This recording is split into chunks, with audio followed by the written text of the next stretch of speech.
안녕하세요, 가치왕입니다. 모두 추석 연휴 잘 보내고 계신가요? 오늘은 제가 추석 연휴인 만큼 조금은 색다른 주제로 영상을 업로드해 보겠습니다. 자, 내용은 여기 제목을 보시는 대로 승률하고 손익비. 승률은 아마 많이 들어보셨을 거예요. 내가 장기 투자를 하던 또는 스윙이나 단기 투자를 하던 내 매매 기법의 승률이 어느 정도 나오는지 그런 것들은 머릿속에 대략적으로 그리고 있을 것입니다. 반면에 손익비에 대해서는 처음 들어보시는 분들도 계실 거고 들어봤다고 해도 그렇게 깊게 중요하게 생각하지 않으신 분들이 많으실 거예요. 그런데 주식이라는 것도 좋게 본다면 투자라고도 볼 수 있지만 조금은 다른 시각으로 본다면 하나의 게임이라고도 생각이 되거든요. 그래서 이번 내용 같은 경우에는 투자와 관련된 내용보다는 약간은 게임적인 측면에서 주식을 접근해보는 것도 좋을 것 같다는 생각이 되었고 그래서 영상을 만들게 되었습니다. 자, 한번 따라와 보세요. 자, 우선 승률하고 손익비는 꼭 주식에서만 적용되는 것은 아니에요. 우리가 일상적인 투자를 할 때를 한번 떠올려 보세요. 승률이 정말 높은 투자가 무엇이 있을까? 바로 첫 번째로 은행 예금이라든지 또는 적금, 그게 정말 승률이 높은 게임이라고 볼 수 있습니다. 그렇죠? IMF처럼 극단적인 상황이 오지 않는다면 은행도 부도날 일은 그렇게 없을 것이고 그렇다는 것은 우리가 투자를 한 만큼 적게는 1%, 많게는 5%, 그 정도의 이자를 받을 수가 있잖아요. 그래서 예금이라든지 적금, 그리고 배당도 마찬가지겠죠. 그런 것들은 기업이 망하지 않는다면 우리가 거의 99% 이상으로 수익을 낼 수 있는 게임이라고 볼 수 있습니다. 자, 반면에 손익비라는 것은 승률과는 조금은 반대되는 개념이에요. 한마디로 내가 승률은 조금 떨어진다고 해도 한번 수익을 볼 때 기대 수익이 크다면 그건 손익비가 높다고 볼 수 있습니다. 자, 예를 들어서 내가 주식에 세 종목을 투자했어요. 그런데 한 종목에서는 마이너스 2%가 나왔고 또 한 종목에서는 마이너스 3%가 나왔어요. 그런데 다른 한 종목에서 플러스 10%가 나왔다면 승률은 33%예요. 하지만 수익은 오히려 한 종목당 같은 금액을 베팅했다면 오히려 5%의 수익을 봤다고 볼 수 있습니다. 자, 그래서 이게 손익비라고 볼 수 있고 일상생활에서도 한번 생각해 볼 수 있는 것이 바로 복권이 있을 수 있겠죠. 대표적으로 로또가 될 수가 있고 금능 복권도 마찬가지예요. 투입하는 비용은 그렇게 많지 않습니다. 하지만 당첨이 됐을 때는 그 수익금이 어마어마하게 커진다는 것이죠. 그래서 로또는 한 줄에 1,000원이잖아요. 1,000원을 투입하면 당첨이 되었을 때는 거의 10억 정도? 이렇게 큰 수익을 얻을 수가 있습니다. 자, 그런데 이건 극단적인 예시이고 솔직히 이렇게 당첨이 된다는 것이 굉장히 어렵다는 것을 모두 알고 있을 거예요. 그래서 우리가 주식을 투자할 때도 마찬가지로 이 승률과 손익비, 이 조화로움에 대해서 한 번씩 생각해 보는 것도 굉장히 중요하다고 말씀을 드리고 싶어요. 그래서 뒤에서 차트를 보면서 말씀을 드리겠지만 우선은 개념적인 측면을 말씀을 드려볼게요.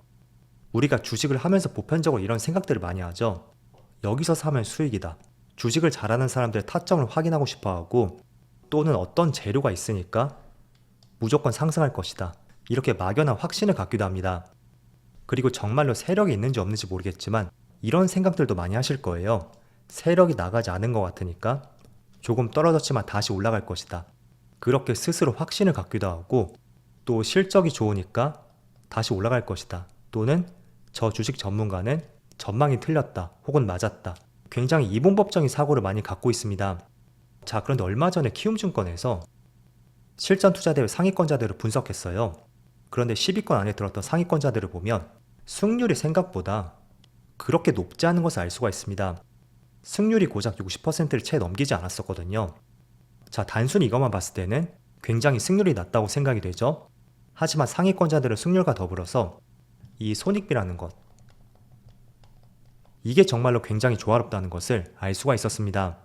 그래서 내가 승률이 50% 이상만 된다고 해도 이 손익비에서 한번 손실이 날 때는 이만큼의 손실이 발생이 되고 한번 수익을 볼 때는 이만큼의 수익을 본다면 충분히 계산은 계속 불어날 수가 있다는 거죠.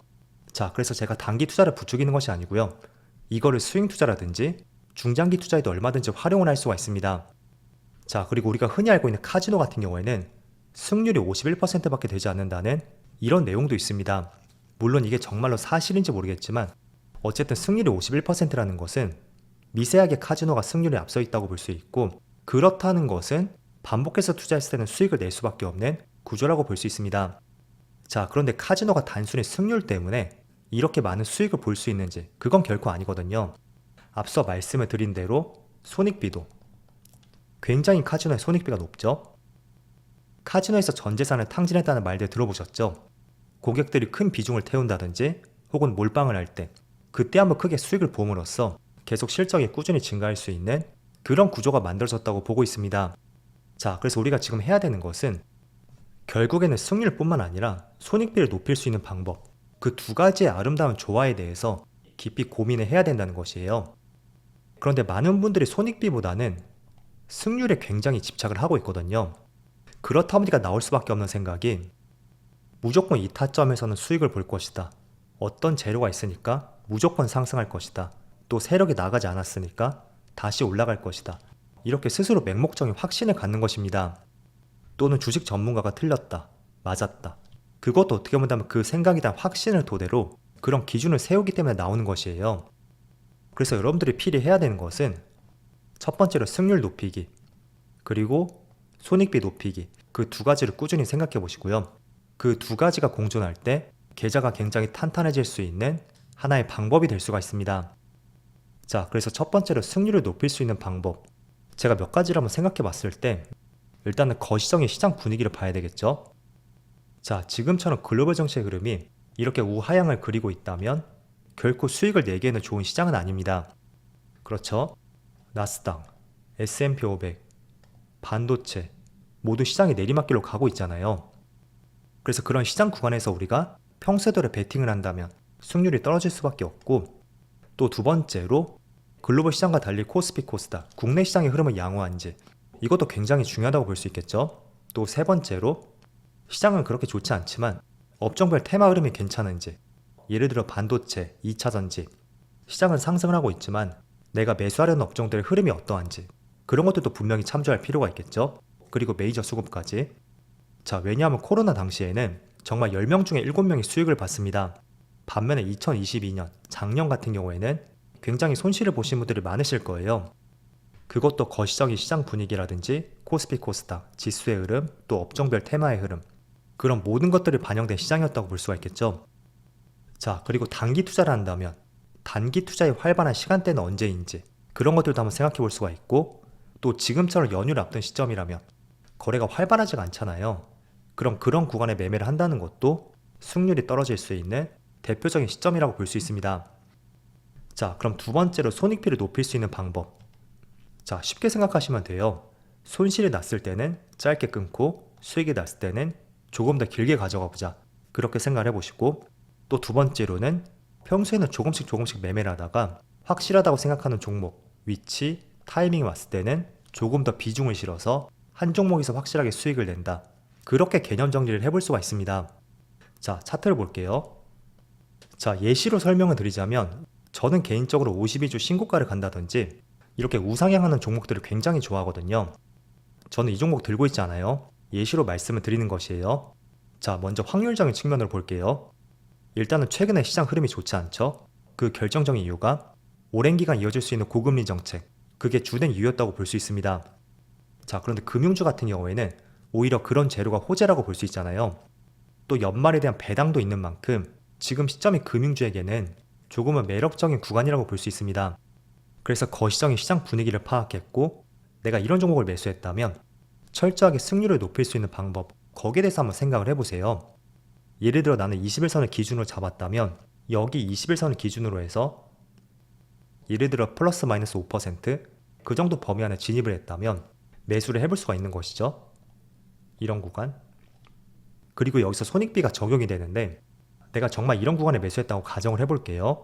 그럼 손익비를 높일 수 있는 방법은 손실은 짧게, 이익은 길게, 이렇게 말씀드렸죠. 21선이 깨졌을 때는 정말 기계적으로 매도를 하는 것입니다. 그래서 마이너스 5%에서 끊었다면 수익을 볼 때는 21선이 깨지기 전까지는 계속 홀딩해 나간다. 그런 전략을 계속 세워볼 수가 있는 것이에요. 여기는 지금 차트가 완성되지 않았으니까 내가 이 구간이라고 가정을 해볼게요. 21선에서 한 5% 정도?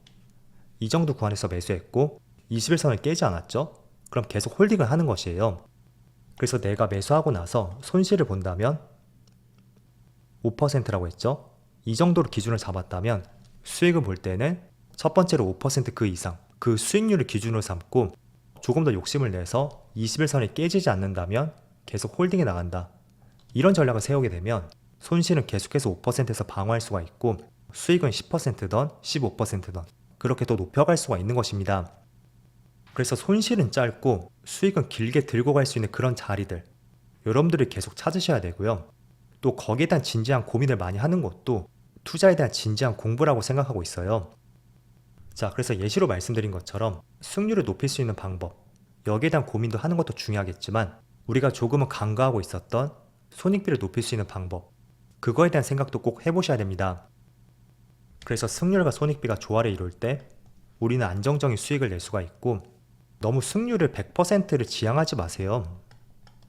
그게 단순히 승률만 보기 때문에 거기에 너무 집착을 하는 것이고요. 조금 전 키움증권 사례로 말씀드렸듯이 수익률 대회 상위권자들을 보면 승률이 50%에서 60% 그거밖에 되지 않거든요. 그래서 첫 번째로 먼저 계획을 세우고 두 번째로 계획에 근거한 투자를 하겠죠. 그리고 세 번째는 내 계획대로 주가가 흘러가는지 그렇지 않다면 짧게 자르고 제대로 흘러간다면 조금 더 길게 가져가 보자. 그게 손익비를 제대로 이해하고 있는 올바른 투자 방법이라고 말씀드리겠습니다. 그래서 내용이 조금은 이해가 되었는지 모르겠지만 한번 진지하게 고민을 해보시고요. 지금 거시적인 시장 분위기가 어떤지 또 내가 관심 있는 종목들의 업황은 어떤지 그런 공부를 하는 것도 좋겠지만 조금은 밸런스 있게 투자라는 방법 거기에 대한 공부를 하는 것도 굉장히 의미가 있다고 생각이 되거든요. 그래서 이런 내용들을 추석을 통해서 한번 말씀을 드려봤고 아무튼 여러분들에게 많은 도움이 되었기를 바라겠습니다. 자, 그럼 오늘도 즐거운 하루 되시고요. 저는 내일 하루 쉬고요. 수요일부터 영상을 다시 업로드 할게요. 그럼 즐거운 하루 되세요. 감사합니다.